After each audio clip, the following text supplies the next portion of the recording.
Hey guys, welcome back to my channel. For those of you who don't know me, my name is Elizabeth Rogliani. I've been talking about politics and culture a little bit on social media for a while. I started out on TikTok. One of my videos went viral and it went over to Fox News. And now I have created some YouTube videos. And I decided this time I was gonna do something a little bit different. I paired up with my friend Benjino, who I know virtually. I met him through TikTok. And we both have political accounts, political and cultural accounts. So I thought it would be fun to have a casual conversation with him where we discuss culture, we discuss politics, and we discuss news.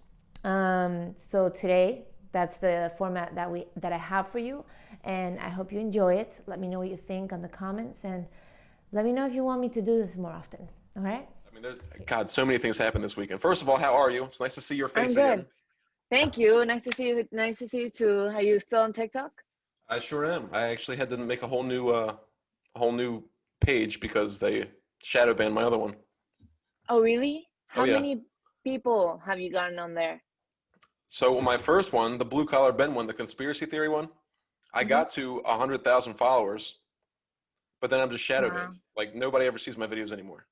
I remember that I found you very, very early on your channel, Yeah, yeah. because you had tagged me or something. Well, And so many people downloaded it at the same time or around the same time. yeah.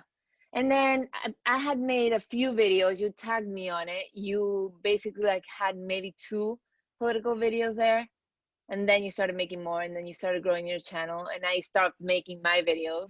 Well, people, I got a good response from it. I'm not normally one to make political content and put it out there for the world to see. Yeah, I mean, that was my spot to sort of start from scratch and say what I thought, and then it sort of overtook other aspects of my life. My other social media, Twitter, which I had a Twitter where I would speak about politics, but no one followed me there. So It's hard to get followers on Twitter. I don't understand how people do it's it. hard. Yeah, so when I made that TikTok that went viral, that got me on Fox, Yeah, yeah. people were like, "Why were you making TikTok videos? Why did you just make a Twitter video?" I'm like, if I had made it on Twitter, no one would have seen it. But of course, that wasn't my intention. I didn't want that level of attention on that video. I was not Oh, you loved prepared. it. No, I was I was not prepared, to be honest. It was a little bit much for the first couple weeks. It was too I'm sure intense. it can be a little overwhelming. I remember, I was watching Fox News the night you went on, and they had a preview of you, and you were like, Huh. you were sitting in whatever room you were sitting in, and they said, up Yeah. next we have so and so, and I'm like, that's the girl from TikTok. What's going on? And sure enough, Yeah. Yeah, it's crazy. It was crazy times. But now, opportunities have come my way, which is good. I'm good, started good. trying to ride the wave, but also in a manageable way. So yeah, how are things going for you? Is anything, has your life changed in any way? As far as in the political side of things, or as far Sure. as like being an influencer or anything like that, no, Does not really. that, yeah, okay, that hasn't really impacted your So life. yeah, well, I started making the TikTok videos, and obviously it's now spilled over into Instagram and Twitter. Okay, so Obviously, you are active on there because I don't think I know of your I other I outlets. just started posting political content on Instagram and Twitter. Okay. So like the reason I joined TikTok is because well, the reason I started posting political stuff on TikTok was because I could remain more or less anonymous. Nobody knew who I was. Yeah, So if I same. needed to, I could just pull the plug. Nobody would ever miss me. Nobody would ever know the difference. Exactly. That's But how I felt. in my circles, as far as who follows me on Instagram, all my Yeah. associates, I grew up in a very liberal city, a very liberal state. Everybody's, Black Lives Matter, this and that, Hmm. everything, the whole nine yards. So that's why I was, slow Okay. to start posting on Instagram. No, I feel the same way. Exactly the same thing I did. I didn't really know about the algorithm of TikTok, of how that would propel my content to spill over on Instagram and Twitter. Although Sure. on Instagram, I do post mostly on my stories, and I leave those on highlights, Yeah. but I don't necessarily put it on my grid. On my grid, it's more of my personal things that I already enjoy. Sure. Good. I mean, I didn't really use Instagram otherwise. Hmm. So, and I'm still, to be honest, I'm still learning how to use Instagram. Like, I don't know how people get the video. It's a learning curve for me because I haven't been Yeah. on Instagram in so long. Well, you figure it out, I'm sure. Can I ask you what state do you live in that you say is super liberal? I live in Baltimore, Maryland. Born and raised. Okay. Here for 30 years. Okay, cool. And have you always had these beliefs? Have you always been on the more conservative side? Well, to be fair, my parents were Republicans, conservatives, and Okay. grew up Christian, went to church, that kind of thing. And Hmm. I'm sure that has an influence on how I feel now. But since I'm old enough now, I was around 20 when I started really paying attention to politics and what different different policies, how they might affect me or how they would affect other people. So Okay. I guess really towards the end of Barack Obama's first term was when I started really paying attention to politics, and I started figuring out where my political compass is, what my values are. Hmm. So Okay, so you never changed your mind? You didn't have a change of heart? Because I definitely did. I At least slowly for did. 5 minutes. It's interesting you You say did? that. I started becoming, I guess, a lukewarm conservative because of my Okay. environment. The idea of being a product of your environment. Hmm. Yeah, I started being, well, I still am socially liberal, Okay. fiscally conservative, I guess is what they What does say. that mean? I say the same thing. Well, I mean, But that's why I felt that I was more of a lukewarm liberal for some time, because I was living in Boston, then New York, then LA, then New York again. all over the place. Yeah, but all liberal places, very liberal places. Right. And so I was like absorbing that up until a point that I think started pushing me away from it, because it started to be excessive, and it started putting down the other side, and I just didn't agree with that. That is interesting. Um, yeah, it started to be a little bit excessive, and I knew where my family stood on certain things. So when I would hear such disparaging terms for Republicans or conservatives, I started to be a little bit wary about, what people really believed on this side of the aisle. So, I mean, are your parents conservatives or what, Yeah, they're conservative for sure. So people talking about conservatives or Republicans as if they were evil for the most part, I was like, that's not true. well, There's that's no the way thing. that's the thing. And So, and that's the way, yeah. pop culture draws conservatives up to be. And there is a stigma with the Christian conservative. I mean, Mhm. you're going to have a little bit of bigotry and I guess zealots on both sides of the aisle. Yeah, for sure. But I think the zealots right now are mostly on the left. Oh yeah, I I mean, hate to say the left, but it's just the way it is right the now. radical socialist left. I mean, there's no other way to describe it right now. So what would you say is for you socially liberal? What is that? Socially liberal. So, I mean, I obviously had no problem with gay marriage and trans Hmm. rights. The idea, I don't know. I mean, what are the, because we've passed so many laws over the last decades Yeah. that have created equality for all walks of life. That, I mean, so what's absurd to me is that the left is running on this platform of it's a civil rights movement.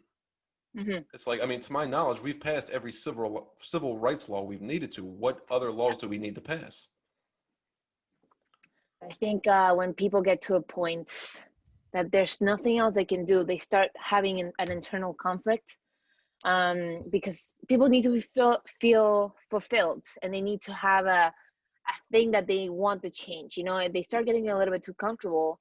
It starts becoming a little bit stagnant, and then they create conflicts. They create fights that are not really there. That's what I think this has started. I think that is the entire basis of the advent of Black Lives Matter. Hmm. It's kind of Yeah. it was sort of artificially generated into this giant that it is now. I mean, it's become its own political party. Right. So Um, what do you think of Black Lives Matter when it first started? Were you even like paying attention? well, when they first started in like 2013, and they weren't really uh, prominent back then. There was no reason for them to be. But in 2016, they surfaced. Actually, here in Baltimore, we had Freddie Gray, he was one of the victims of police brutality, and that was a real case of it. He was they put him in the back of a paddy wagon. They drove around purposely, like running over speed bumps, stuff like that. And he had all kinds of health conditions. He ended up dying. Wow. So yeah, I mean, obviously that was terrible negligence on behalf of the Baltimore City Police Department. I'm on record saying that. A year later, they were Mhm. exonerated. None of those officers faced any. They weren't convicted of anything. May I ask for a pause for a moment? Are you hearing that, or is that interrupting the sound? No? Okay. There's some people yelling in the background. I was like, Uh, great, this is the best time for that to no, I happen. can't hear it. Okay, good. Good, good, good. I got to the US in 2010. So I wasn't really paying that much attention to the political environment here. I knew Obama had won. He had been in office, I think, for a year because he started in 2009. He had been elected 2 years prior. So I wasn't really paying attention to that. I didn't like him for whatever reason I had at the time. But I remember thinking about BLM when I first started catching wind of it, that it was going to be problematic for police.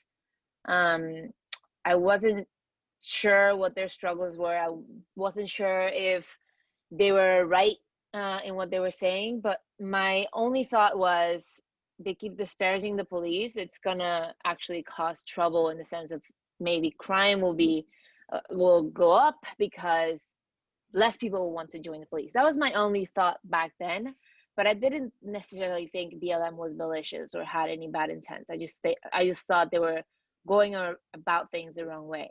Of course, I've changed my mind plenty Sure. because I've seen how, what they're really about, that they're a Marxist organization, that the founder one of the co-founders went to Venezuela and, spent some time there, calling the Venezuelan political environment like intelligent political discourse.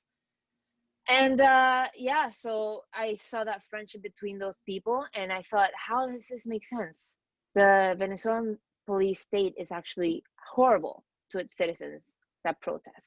How does she how does she condemn that for her own political, I would say, ambitions? Um, so that's when I started thinking this is a problem for the United States, and that's one of the videos I made when I said this person has her views of the world warped, and she has a lot of people following her and her organization, because you can't create a movement when your principles and beliefs aren't tied to that movement. You know what I mean?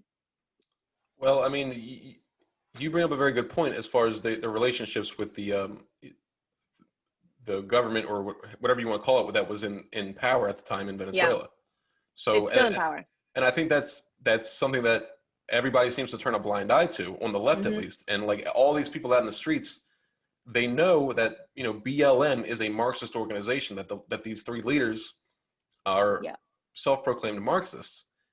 Most of them either have no idea what Marxism is, they completely ignore the fact that this is a Marxist movement, Yes. and then you have the other people that know exactly what socialism is, exactly what socialism leads to, and they fight for that. They understand it, and that's what they want. Yeah. And those people, I I mean, don't really know how you reason with those people, the third of those people. I'm really, it's really blowing my mind the amount of people I'm seeing openly defending communism and Marxism because of what's been going on. After it came out that their founders were Marxists, I started seeing people everywhere defending Marxism and how Marx was actually writing his teachings. Yesterday, actually, at the beach, I had a conversation with a guy that came up to me and my friends. He just sat down with us, asked about where we were from, and a conversation ensued. And he asked why Venezuela had gone the path it had, and I simply said socialism. And he started arguing with me.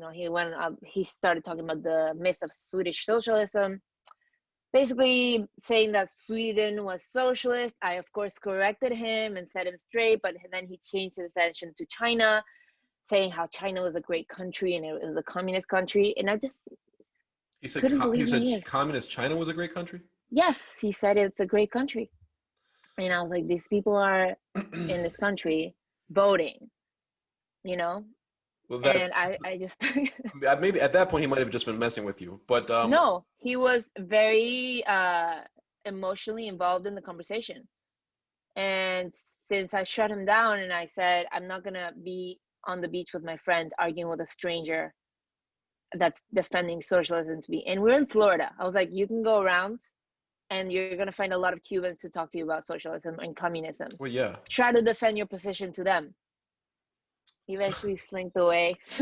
Well, I'm sure. And I'm sure at this point you're probably tired of talking about, but you've seen the writings on the wall for this type of thing. You've seen the movements against police departments and Yeah. the dismantling of, the social structures that, so you talked about the idea of, you set them straight as far as the myth of Swedish socialism. Mm-hmm. But that's a very common talking point for people from the left, especially when they come at me. So please, could you iterate on the myth of Swedish socialism? Well, I mean, it's very simple. Sweden is not a socialist country. It's a free market economy. They actually have less regulation in companies companies there in Sweden, and they pay less taxes than American companies. The only thing is, and this is not what worked for them, but they are fine despite of this, not because of this, that their citizens pay a high amount of taxes. Right. It's not necessarily socialism. Those are just policies that keep them, I would say, keep their citizens a little bit, they could be a little bit more entrepreneurial because of their culture, but it in a way works for them because there's such a cooperative culture, and such everyone has been in Sweden for such a long time. The culture works for them. But right now that started to change because of the high levels of immigration into Sweden. That's actually started to cause problems for them, the welfare state. If they didn't have that, I think Sweden would be a lot better of a country, because of the work mentality of the Swedish people, So I think, as a Swedish economist said it, they're fine despite the socialist policies, not because of them, because Sweden was already a rich country. Interesting. Yeah. So they said there's a big influx a big influx of immigrants coming there. Yeah. Where are they coming from, and generally?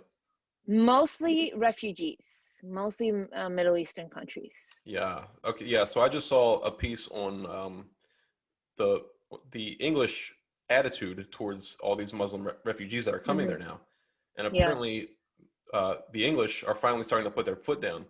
Like, we are, for lack of a better word, we're being overrun with Muslims right now. Yes, that's what they call the Great Replacement. Right. Exactly. Yeah. Unfortunately, I mean, they're very tolerant people, the Swedes, the Finnish, and the British. But the thing is, the cultures that are coming in, some of them, I'm generalizing, but generally, the people that are coming in are not as tolerant.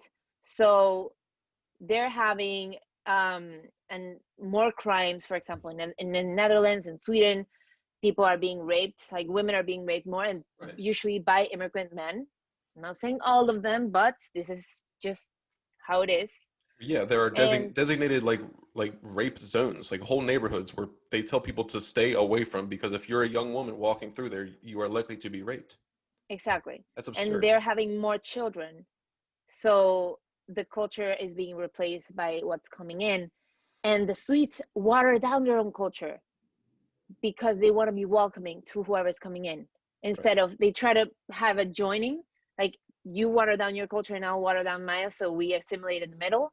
But I think it should be people that are coming in assimilate to the culture that they're coming into. Not that the people that are there should assimilate to the ones coming in. Yeah, I mean, Lord knows, America knows how to roll out the red carpet for, every culture. But at the same time, people will say it's it's xenophobic, and they can say that all they want. But there has to be a certain amount of pride you take in your nationality and where you come from. Yeah, because the ones that are coming in will take pride in their nationality and their culture and their religion, and then they're going to be the ones that are going to come in and finally change the system from the ground up. So that's when I think Europeans should be careful. I'm talking to a Swedish friend of mine a lot. He's very informed in Swedish politics, and I actually met him through an argument that he was having with another Swedish friend of mine. They're talking about how more Swedes are now buying guns because they were trying to protect themselves because crime is on the rise. And the other one was implying that Sweden was built by immigrants, and which even I find to be a ridiculous statement, because most Swedes have been there, can trace their line back to 13th century. Right. And the only immigrants that were coming in, even up to the 60s, were Norwegian. So to say that Sweden was built by immigrants is sort of a mirroring of what were the talking points in the United States, which is why I think what happens here will eventually, translate over to Europe. And even some of the stuff that happened in England is sort of also being mirrored in the United States by the elections of by Brexit and the elections of Boris Johnson at the end of 2019.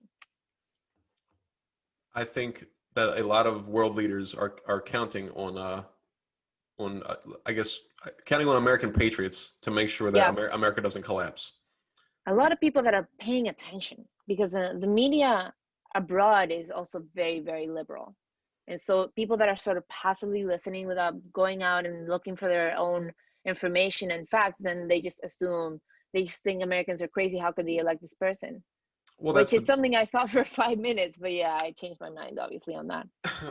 One of the biggest problems is that people don't have the time. Generally, people don't have the time to really look into what's going on. They see they see the media, which is basically tabloids at this point, and they take it for what it is. They don't believe that corruption could possibly exist within their media.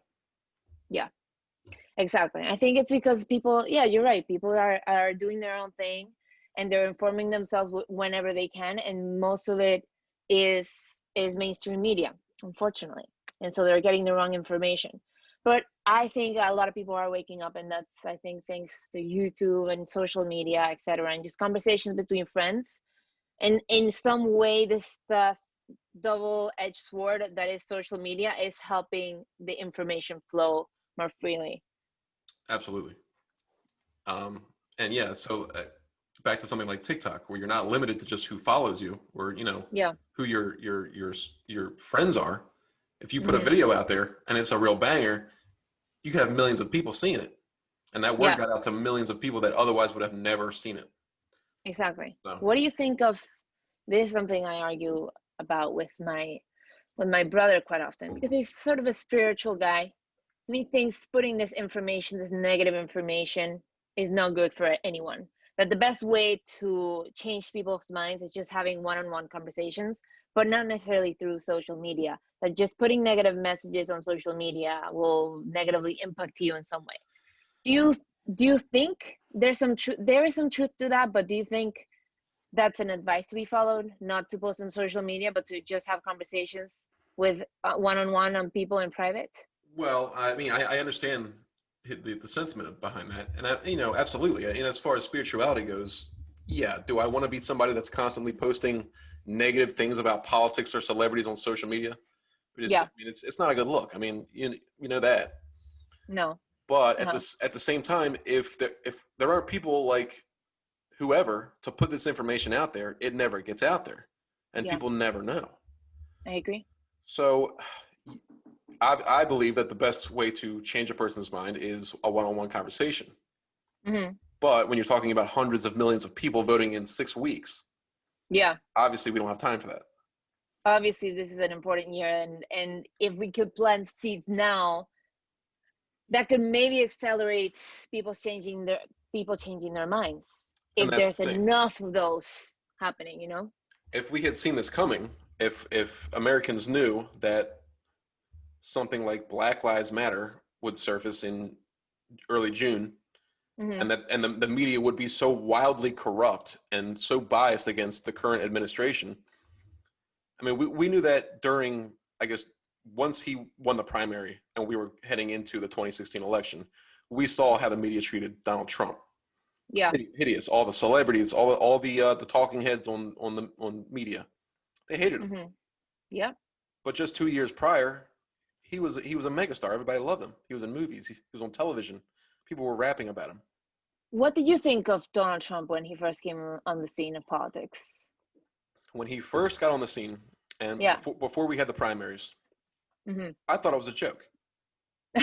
I mean, I'm being honest. It was so. Yeah. Please be honest. And in the past few decades, I guess, in California, we've had Gary Coleman run for office. We had Arnold Schwarzenegger, who is an American blockbuster megastar, was the governor of California.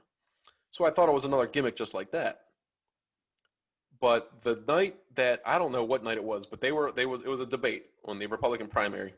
Yeah. And when I saw Donald Trump standing in line with the rest of, he had like Ted Cruz and all the other ones, I was like, I saw how he stood out and how he carried himself. Like, this guy is not somebody that's used to losing anything. Interesting. That's probably going to be the next president of the United States. Oh, so you No, I'm had sorry. that I'm thought sorry. very No, early. let me take that back. I didn't think he was going to be Okay. president, but I thought he was going to win the primary for sure. Okay. Interesting. Did you vote for him on the primary? I did. I did vote for Donald Trump because I could not, in my right mind, possibly vote for Hillary Clinton. No, but in the primary. Did Oh, you in the vote for him primaries. primary? Who did I vote for in the primaries? It might have been Ben Carson because he's a Baltimore guy. I don't remember who I voted for. Okay. Yeah, I have to admit, I wanted Hillary to win in 2016. Sure, you did. Hundreds of millions of Yeah, people did. and I can't believe it. I think because I wasn't paying attention to American politics. And then I sort of started to pay attention. I had already been here for 6 years. And this was the second election I was here for. But the first one was, I had only been here for a couple of years. Obama was running against Mitt Romney. And I wanted Mitt Romney to win just because I was more for Republicans then. And I still am. But I changed my mind for some time while in between Obama and Trump. I think because I was absorbing, the energies of people in those liberal cities. And then I started like really paying attention to what was happening, which was what switched me back over to the right leaning side, even though on my political compass test, I'm actually very much in the center. But I think it's because everyone has gone so far away to the left that I just can't line up with that. I'm way closer to the right wing people right now. So when Hillary lost, oh my God, thank God that didn't happen. When Hillary went against Trump, I actually was watching a lot of MSNBC and a lot of CNN. I know it's hard to admit for me right now, but at that point, I actually believed American media. I thought they were fair and balanced, actually. Well, that's the thing. Go ahead. But they're not. And so that's when I started like looking to YouTube for more information. And that's when I saw how people debunked what the mainstream media was saying. But I think it was the culture that got to me, the culture that started saying how I should behave, or how I have been conditioned as a woman to believe certain things, or they would ask me, "Oh, you must agree with this because you're Venezuelan, or you must agree with this because you're a woman," and I didn't agree with that. So that's when I started really getting into me that maybe there's something wrong with what the messaging and the culture that people believe that I am for a certain thing because I'm Venezuelan or that I'm a woman or whatever. That's when I started looking into things, and that led me down the path, like culture, and then finally to politics. And I saw how they lied about Donald Trump. Interesting. Mm-hmm. So, growing up, everybody knew that the media had their biases. At least I did. My parents were moderately political. They watched, the news when it became election time, but they didn't really follow politics heavily.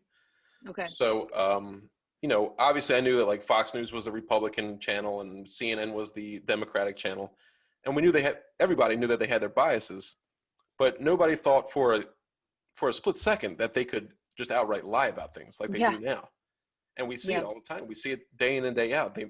They'll make up a story and they will run with it. And, Nancy Pelosi, she was talking about it they call it the smear campaign or the smear tactic or whatever she said. So they'll make up a story, they'll print it. And I believe she was talking about Donald Trump at that time, but she planted the bug of that tactic, the smear tactic. Yeah. And that's what they do. It's a fact. They can't see their own hypocrisy. I don't know if you watched the Emmys last night. I didn't watch it, but I heard about it. And I heard someone made a whole speech about how Black the Emmys were and how white people were white-splaining and how great it was that it were Black people and Black people and Black people and Black people. Are you talking about, I forget his name. He's a Black comedian. Anderson something. He's on the show Blackish. Not sure. I haven't I seen that forget his name, show. but But I I read know some what of you're that talking about. speech and I was like, imagine if someone were to replace the word black with white, how much of an outrage that would be, you know? I was talking to actually a good friend of mine earlier about the idea that it's socially acceptable to attack white people. It's socially Yeah. acceptable. It's it's it's normal now. It's been normalized to attack white people, to attack Christians, to attack Yeah. Republicans, and that's all thanks to social media, big tech, the mainstream news media, Yeah. and they're working in the opposite direction. They have become exactly what they said they were opposed to. And to attack men Oh as yeah, yeah. well. I forgot about men. Yeah. Yeah. So I think that's not equality that they want. And this is like the view of the of what I was talking about. I talked about this in a video of mine that is a result of Marxist ideologies. That it used to be old school Marxist ideology was a class warfare. The poor were oppressed by the rich. But now everything is looked through the lens of the power dynamics. And everything is oppressed versus oppressor. So someone is always oppressing somebody else, someone is always being oppressed. Depends on who you are. If you're a woman, but you're a white woman, you are an oppressor, but you're also oppressed by the men, right? Um, Yeah, there's a so a scoring, a ranking system now. They keep exactly, it's score. a oppression Olympics, how Ben Shapiro calls it. And Yeah. so basically, it's critical theory. Again, everything is culture, art, history, law is viewed through the sense of these social dynamics. One of us right now is more oppressed than the other one, Well, and one clearly. is more of an oppressed than the other one. It's a very superficial view of the world, but it's something that these Marxists have adapted, and a lot of people in regular mainstream media outlets, anything, have adapted and believe, and that's why when you believe yourself to be the oppressed, then nothing that you do to the oppressor, like that, whoever you view as the oppressor, they can't do anything to not be the oppressor. They just are. So whatever you do is virtuous in comparison to them, in taking the power away from them. And if you are someone that thinks, oh, I'm an oppressor, I'm going to relieve my guilt by saving this person that is more oppressed than me, so I'm going to take away the powers that be, and then eventually you invert the power dynamics. Someone else becomes the oppressor, but it's fine.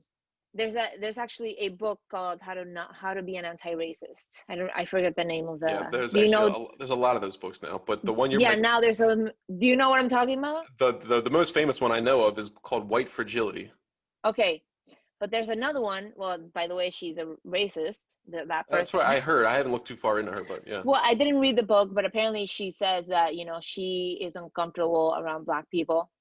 Hmm. So, and that she clutches her purse when she enters a room when there's more Black people. So this is a person that's openly a racist. She's admitting it, and she's taking her beliefs and extrapolating and thinking everyone else that looks like her believes the same way, which I think is stupid and ridiculous. Well, that's But yeah. Go ahead.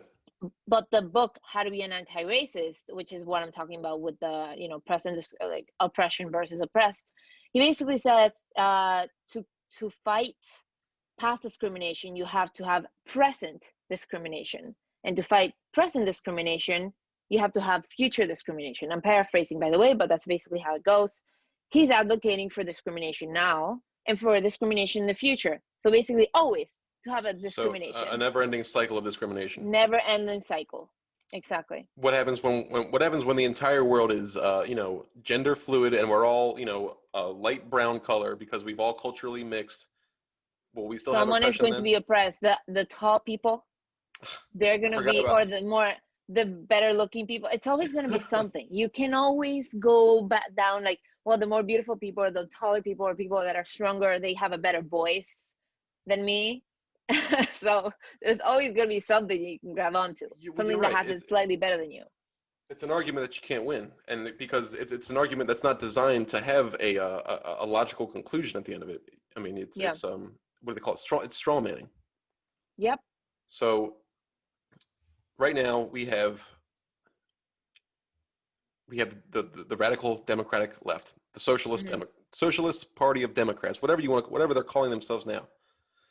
They are, they say they're opting for equality for all, whether it's educational equality or financial equality, or even any kind of any word you can stick in front of the word equality. That's what they're trying for. Yeah.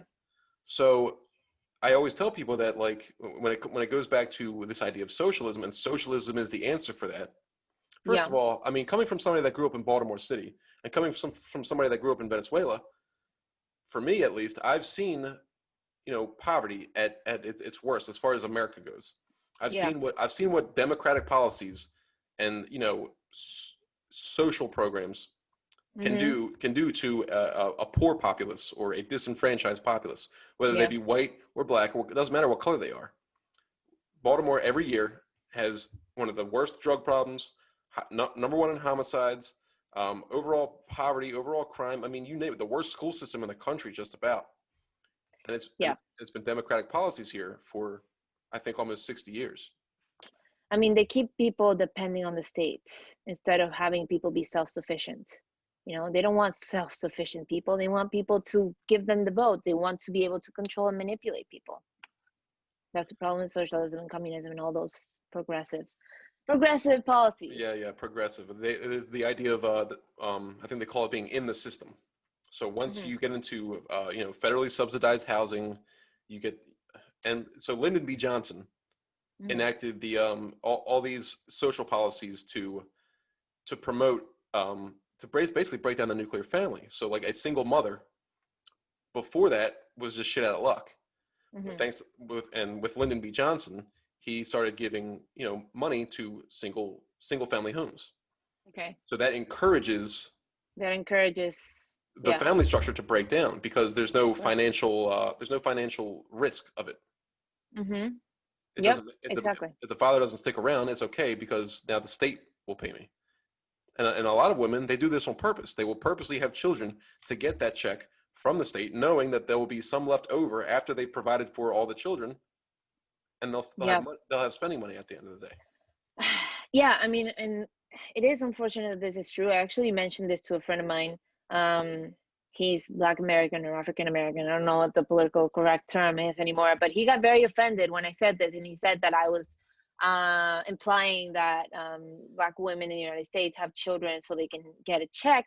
And I said that's not a Black women thing. It can happen across all races. Absolutely. But this is disproportionately affecting Black women, and it's starting to affect white women as well, and it's starting to break down the family. That's just the reality of things. Well, and that's exactly right. So I mean, the United States is I think 70%. I think it's 70% white people, right? 14% Black, another percentage Hispanic. So I mean, Hispanic is actually included, I think, in the white people, because there's Hispanics that are white Hispanic that consider themselves both, right? And then I think the majority of Hispanics are mixed, but because they can't say that in the census, so the U.S. Census has 5 different race categories, and I think in general there's 5 mixed race categories. Yeah. And 62% of Hispanics in the United States are Mexican, and most Mexicans are mixed. It's like a big thing, but basically a lot of that percentage is actually both Hispanic and white, and then there's a percentage that's just mixed race and also Hispanic, which is, like, I would say, the big majority of Hispanics in the United States. Yeah, so I mean, one of the when you're checking off whichever box you are as far as races, one of them is just non-white. Yeah. So I mean, at any rate, it's weird. I've never really thought so much about race. That's one of the reasons I sometimes don't like living here, I have to admit, because people are constantly questioning what my race is. You know what I mean?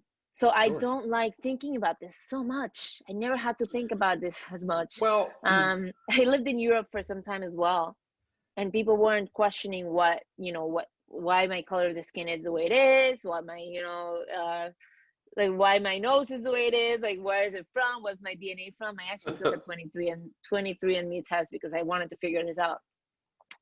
I have some Native American, some just like No tiny kidding. little bit, like Wow. 3%, 3.8%. But I think Native American in the sense of just like native indigenous from the Americas Sure. in general. And I actually have more African blood and DNA. I don't know if I buy that. I have like 6%, not as much as I would, more than I expected, but more than indigenous, which it was surprising. But the point being, I don't like thinking about that stuff so much. People are like, well, you're this, so you think this way. Well, you're that, so you think this Well, way. Well, that's the problem with it. So, I mean, yeah. personally, I mean, I think I speak for many when I say Americans find, you know, ethnicity and heritage and race interesting.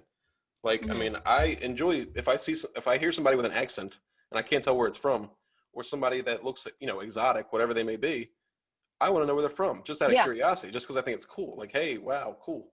right. But once you start breaking it down into the way they're supposed to think and Yes. whether how you know what their oppression ranking is and how Hmm. they're supposed to vote politically, that's when it becomes ultra toxic, and that's Exactly. exactly why you would say something like, "This is the reason I don't like living here." Sometimes. Yeah, sometimes I don't because, and as you said, it's cool sometimes to like see, what created who I am, the different combination of nationalities or backgrounds that make me who I am. And that was part of why I took the 23andMe, because I wanted to find out if this is not a publicity to 23andMe, but if you guys want to check it out. But that's not the constant asking of, well, you're this or you're white passing or whatever, to kind of figure out my political Wait, you opinion said where I white stand passing? certain things. White passing is a term that people invented for people that speak Spanish but look white. Um, but at the same time, I wonder if they would say black passing for people that are you know speak Spanish but look black, because they do exist, No, because they're black. there's a lot of very derogatory terms people use for that in that sense. Yeah, exactly. So those they exist. White passing exists, and I wonder if they would dare saying the exact opposite, which would be black passing or Huh. Asian passing, because there's Asians who are also Latin Americans. But yeah, the race thing is definitely something that I wish wasn't such a factor. Well, Dividing people up, Hispanic, Black, this population, that population. How are they gonna vote? I think we all decide on our own individual experiences. And this country, from what I understand it, was founded on individual freedoms, right? And the individual, not groups, not groupthink. That's why I don't understand why they need to divide it up. well, I mean that is a major misconception on you know people that are trying to interpret the Constitution now. These Mm-hmm. trying to reinterpret the Constitution, right? They write their own definitions of what it means. So it says Yeah. all men created equal, and so at the time when that was written, it was only white men. Now it doesn't say Mm-hmm. it in the Constitution, but Right. those words were specifically written. They weren't written for white men, but it was only white men that were Okay. considered at the time. But and I'm not necessarily defending anyone, I'm just being the devil's advocate. Oh, please. It was sort of an aspirational idea, which eventually led to the abolishing of slavery. And I think that part of it, the Constitution, was what like pushed people to say, well, if we say this, we can't be hypocrites, and we have to be done with the institution of slavery. Right. Well, that's the thing. You know, the definition of what a man is changed, not the definition of Mm-hmm. who those rules applied to. Exactly. So Okay. it wasn't Yeah, that we're makes all sense. created equal, except for these people. It was that we're all created equal, and also these are people as well. Yes, If that makes sense. exactly. I think a lot, and I think the fight towards the getting rid of the institution of slavery sort of came with the differences of opinions that people had when it came to who was created equal under the law, who were the men. And I think there are some people that were for thinking and saying everyone here, the men are also, people that are slaves are also created equal under God. So they should have the same freedoms as we do. That's what I'm imagining happened, which eventually led to the creation of the Republican Party and eventually the emancipation. So, well, eh, now as a right-leaning centrist and a modern woman, Mm-hmm. how do you feel about the word, they use the word men in the Constitution and in all these political doctrines? It says all I don't men are mind. created equal, or for mankind. Is that, Mankind, it doesn't bother me. you think we should change? I mean, is that something that, would you, No. do you understand people being offended by that, Mm, or not I really offended, I can upset? understand, but I think it's silly. I think men eventually evolved. I don't remember the word that it was before, but for men, specifically men, there was another word, and then there was woman, and there's another word for men. But it eventually evolved because men would go out into society on their own, and women would sort of stay at home. And Sure. so men was only used for those people that were out in society, Hmm. even though it encompassed everyone. And but eventually it became only for men, only for you guys. But it doesn't bother me. It's, I think people that are looking to be bothered by that are looking to be triggered a little bit too much. There's, I Well, think, yeah, I mean, worse things in the world happening than that word. And I don't think I'm gonna read into that word and mean like I'm less in some kind of way. no doubt. And I mean, I fully agree with you. I think it's silly, but Mm-hmm. then again, I am a white American male.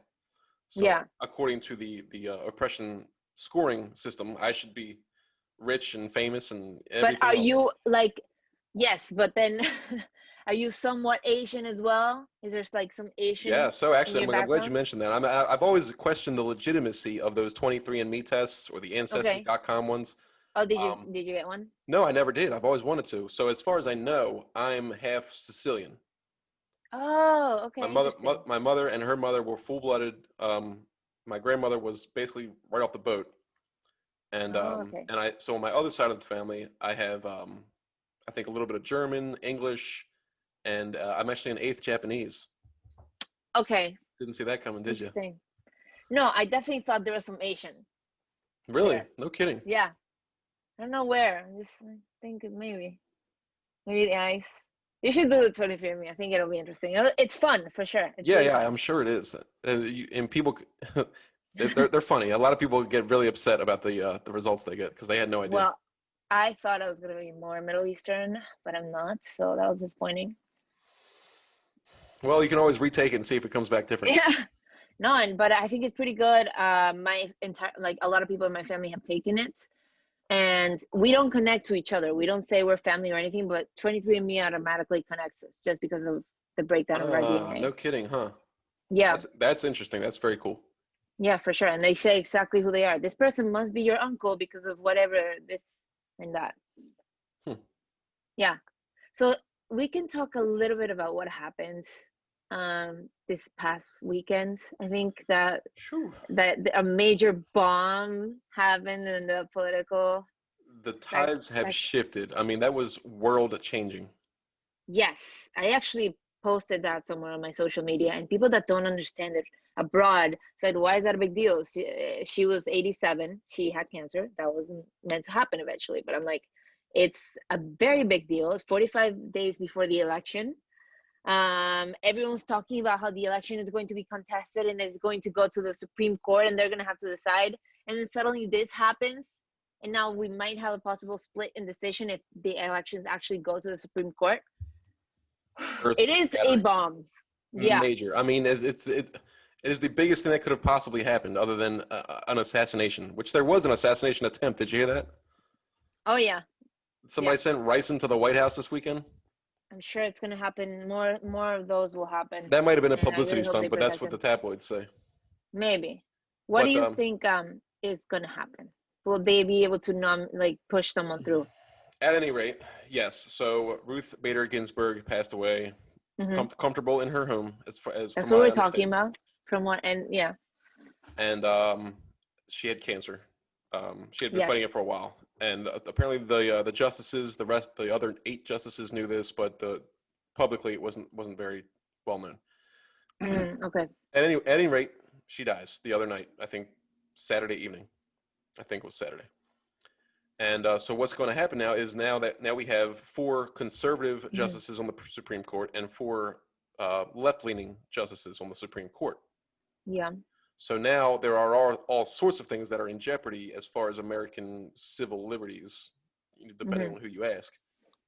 And the idea that this election that's coming up, because they have everything because of COVID, they're pushing the mail-in ballot thing. So we're going into what could very well be, I mean, I'm predicting it very much will be a contingent election, meaning Hmm. you can go to the polls on November 3rd, but you're not going to have a result that night. You're not going to have a result the next day. I believe that they're going to try to drag this out well past January, well past the Yeah. inauguration date. And it's going to get very Wow. ugly. And I mean, I don't mean to scare anybody or fearmonger, but I am prepared for the worst as far as what's going to happen in the American political landscape. Interesting. That's why I'm in Florida right now. I live in New York, but I'm in Florida now. I'm about to go to New York for a few weeks, but I'm definitely heading out of there right before the elections. I don't want to be in New York what City or it's New York literally State? just got New York City. They just said that it's an anarchist city or something like that. I The saw. Trump I just got administration. that notification as we were talking right now that Bill Barr named it as an anarchist. What did he say? I don't know what it was, but Anarchist city, anarchist something or jurisdiction. We may yeah, an anarchist fact check jurisdiction, us. something like that. But yeah, I definitely don't want to Yeah, be there the AG Bill days Barr before the election. right, Uh-huh. anarchist jurisdiction. That's what they called it. Okay, there you go. I don't want to be there during the election or even like a few days before the election. I think things are going to get crazy based on what we're seeing, based on, also the Supreme Court justice dying and the new appointment of someone else, So yes, which might or not happen. I don't know. What do you think? well, things have been. Donald Trump is good at getting things done. I'll give him that Mhm. for sure. I mean, that's my guy. I voted for Donald Trump. I'd support him. He is good at getting things done, and he's good at getting them done quickly. Mhm. Now, um, they're going to oppose him at every turn on this. They're going to do their best because what my opinion, this is not scientific fact. I believe that the left knows that there's no way they're going to win this election without some sort of major mail-in fraud, which people still don't believe happens. That mail-in fraud Yeah, is a myth, of course it can happen. and that it's going to have to go through the system up to the Supreme Court. And seeing that with only 8 justices, the Supreme Court will not reach a decision, which will then make I believe that will then, in the meantime, will make Nancy Pelosi the sitting president until it is decided.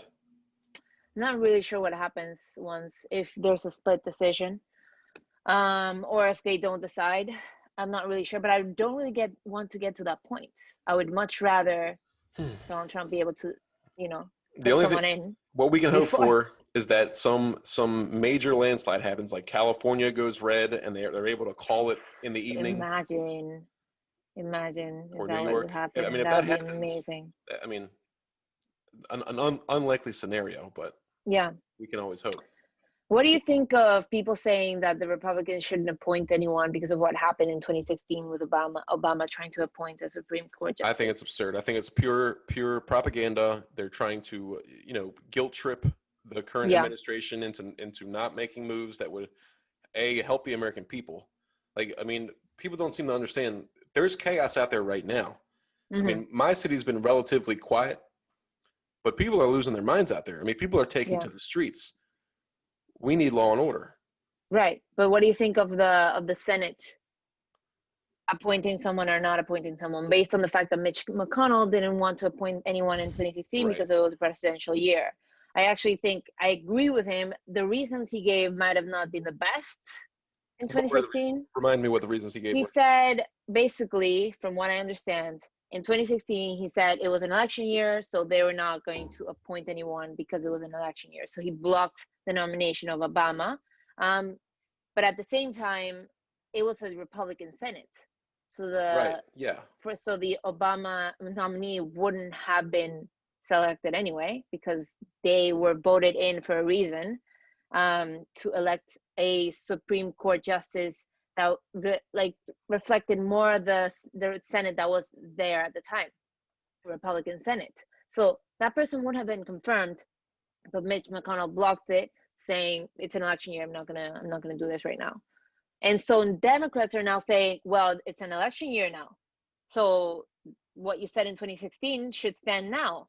But at the same time, I think they had the power to block that person then. They were under the Constitution. The reason he gave, coming back to bite him, Sure. but I mean, it was still legal to do, and it was yeah. under his his power, and I think he's exercising it now. And there's a Republican Senate now. The Democrats would not doubt putting in a person right now if they had the power to do it. Right. They wouldn't use the quorum. Come on. So I think that argument is just them trying to appeal to, the any kind of principles or decorum that Republicans have that Democrats don't have. But I think they should definitely just go through the nomination and vote in whenever they have the chance. I think it's you could compare this to, in a football game or a soccer game where one team is blowing out the other team, and the team that's losing says, hey, take it easy on us. You're blowing us out. Give us a chance here. I think that's what's going on right now. And then they pull a dirty trick. Well, yeah, I mean, always. But because if they could, they wouldn't even give them a chance. They wouldn't blink. Let's be real. And so I actually didn't realize that at the time it was as a Republican Senate at the time. I kind of tuned out half of yesterday and all of today from politics. I just had enough. Yeah. But so you could make the argument that Mitch McConnell was just trying to save, tax dollars and political money and time. Yeah. That makes sense. The Senate's going to block this anyway. There's no point in even doing this. Just like somebody who any logical person could have seen the same thing happening with this impeachment that occurred. Mm-hmm. Yeah, exactly. They wasted a lot of money on that. So much money. And you can go through all these steps, but you're not going to remove him from the White House. So why are we even doing this? Yeah, kind of the same deal. Exactly right. And what do you think of RBG, right? Yes. Her last wish. I think it's completely fabricated. I think it's an outright lie. I also believe that. There's no that. Friends of way mine she are said sharing that quote. I'm like, guys, really? Do you really believe she said that? There's people who believe that because they want to believe it. That's why. That's exactly it. What a rally point for the left. Oh, RGB said that. So RGB, exactly. It's a rallying point. It's perfect. Realistically speaking, she can't say that. I mean, she can't ask for something like that. Right. Well, I mean, because this president most likely has 4 more years. So she's asking for the seat not to be filled in 4 years. What craziness is that? Well, I thought about making a TikTok kind of parodying that, but I thought it was too soon. I'll get my dying words to be something else, But Ruth Bader Ginsburg was not a dumb person. She was a very intelligent and very politically savvy human being. Yeah. She knows the ramifications of there being 8 Supreme Court justices heading into this election. She would not have said that. It doesn't make sense for her to have said that. She's much more intelligent than that. Mm-hmm. I agree. I don't think she said that. I think it's definitely a rallying point for the left. And it's using people's raw emotions, that I saw in a lot of videos, people freaking out on her dying. But at the same time, I think it's sort of with all the respect to her, it's in a way a Trump's trump card, because I think the Democrats possibly saw these elections going to the Supreme Court, and they probably thought they were going to take it because they had 5 more liberal judges. So, I mean, and this is to not think that judges are going to be biased or anything, and they're going to judge things accordingly. For sure. But at the same time, they had more people that were leaning towards the left on the Supreme Court. Well, you're right. Now they don't. You bring up a good point, is that as far as social issues go, that 5 of them were left-leaning.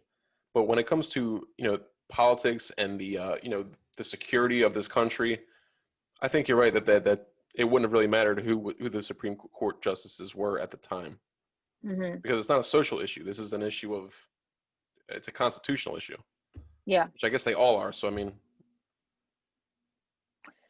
mean, it's someone that interprets the Constitution their own way. I'm not really sure about how the other more left-leaning judges would handle it. I would hope that they would be unbiased and objective with this.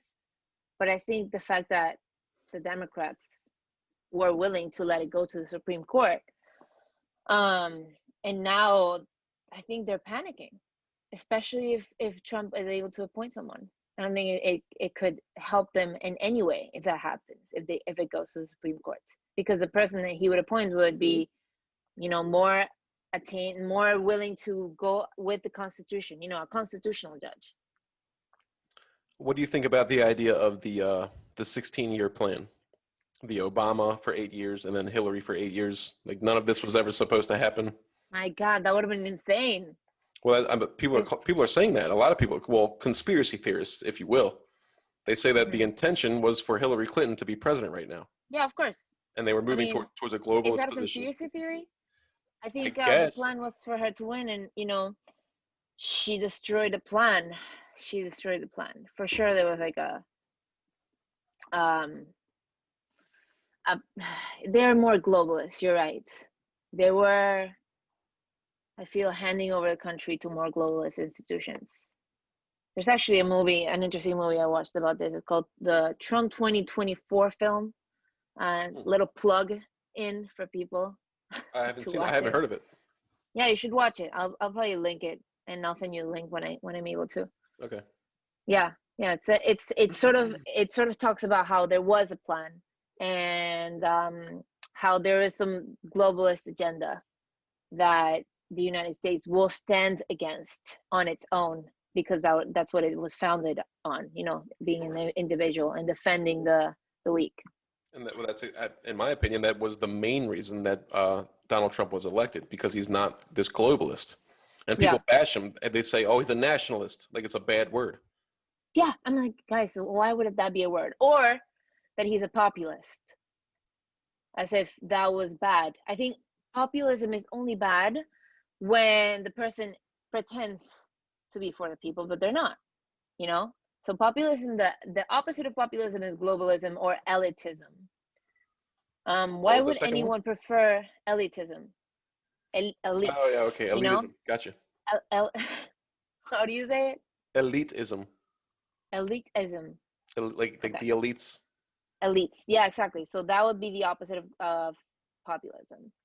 And why do people criticize populism as if, being for the elites is better?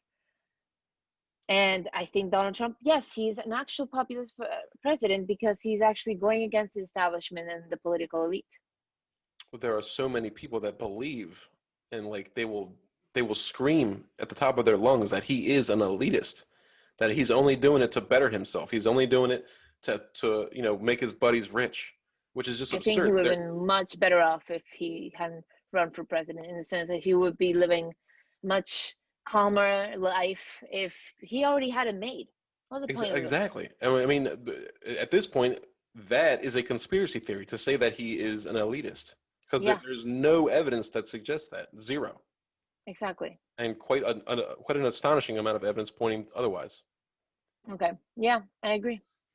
So that's the word that they use against him, that he's a populist, as if that's a bad thing. That he's a nationalist, as if that's a bad thing. It's better to give the country over to people abroad, to other countries, to globalists, instead of taking your country's interest putting your country's interests first. Is what I think presidents should do in general. That's what a president of a country is supposed to do. He's not the president of the world.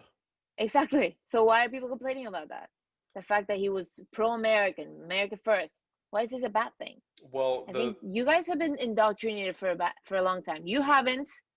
You're fine, but I think a lot of people here have been. Try convincing people that they've been indoctrinated. So, I mean, I know you talked to Clayton Kearns at length about our media here in the United States. In a nutshell, do you think American media, as far as mainstream media, are they doing more harm than good? Do you think they're give me your nutshell. Definitely doing more bad. Definitely doing more bad than good. They're the ones that are radicalizing people. They're the ones that are dividing the country.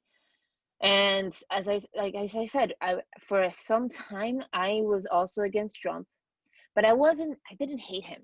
I just thought, how can people listen to him and agree with someone? So I just sort of assumed that people were racist on this side. People were racist and misogynist on that side.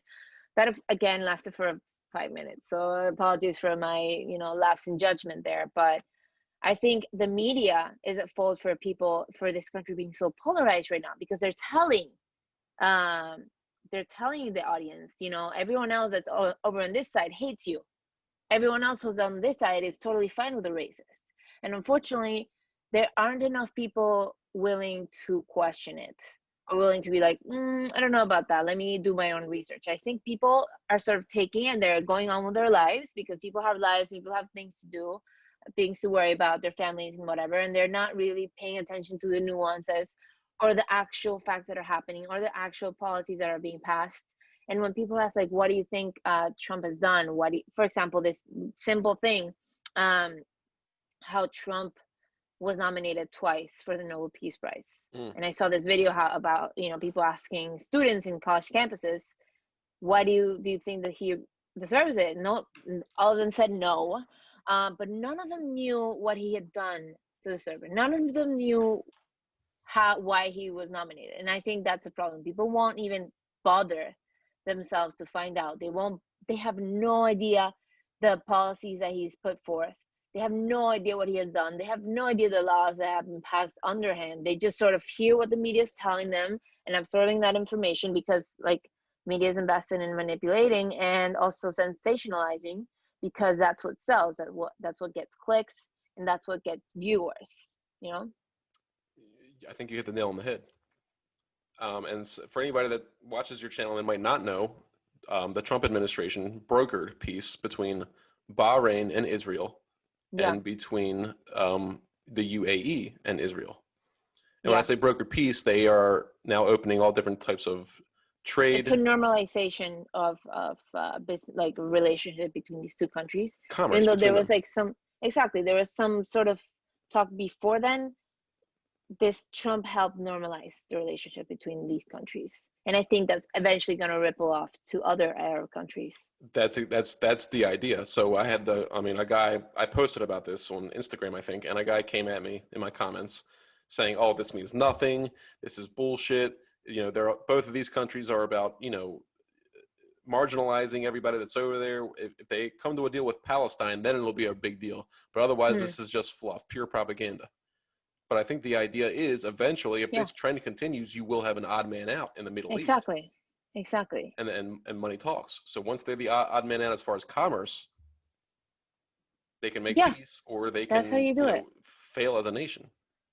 Exactly. You take the path of least resistance, and then eventually it will lead you to the one that you actually want, the gold, which would be Palestine being at peace with Israel. That would be great for everyone, I think. Can you imagine? I think that's biblical proportions there.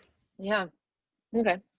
Do you have anything else that you want to talk about, and then we can close it? Because I have to finish recording one more thing before the light goes. Not necessarily. I think we hit on a lot. We could have a whole nother conversation on American media, and as far as propaganda and corruption within the media. But in case you didn't know, a story just broke that George Soros has a heavy influence. This is what Glenn Beck said. George Soros has a heavy influence at Fox News. Yeah, well, it seems so. I saw this clip the other day where someone mentioned George Soros. I think it was Newt Gingrich. I think it was him. And he mentioned George Soros, and everyone else we don't talk about him here. They literally said that. This was 2 or 3 days ago, right? Yeah. Yeah. So, something seems fishy about that, because Fox News... That was amazing. It was incredible. But Fox News, at least Tucker Carlson, the primetime guy, 8 p.m., he's consistently talking about, well, not consistently, but he's talked about George Soros in a negative light before, with no question. So I heard that story. I have yet to dig into this, but I'm probably going to this evening once we get off. Same. Now that I want to find out, but I think there are some hosts that don't want to talk about George Soros, and I think there's one specific host on Fox News that I have seen her be on those segments that people clip out and say, "See how Fox News is censoring this?" Yeah. I feel like it's usually the same group of people that they post. It's never been like Tucker Carlson, for example, or Laura Ingraham. Yeah. Well, I like Laura Ingraham, and I like Tucker Carlson. They're probably my two favorite on there, but I will definitely investigate that heavily. Yeah, for sure. At any Anyway. rate, is there any last questions you? No, we can do this again if anything. Sure. If anything comes up, we can do this again in a couple months or something. And I'll try to fix this thing so I can actually Yeah, record. well, I really hope, there's no problem. I mean, it still says it's recording. No, you send me the video whenever Sure. you get the chance. Okay, definitely. When I Okay. figure that out. Yeah. Okay. Cool. Well, Perfect. Elizabeth, it was great talking to you. It was a pleasure. Enjoy the rest of your evening. Bye. You too.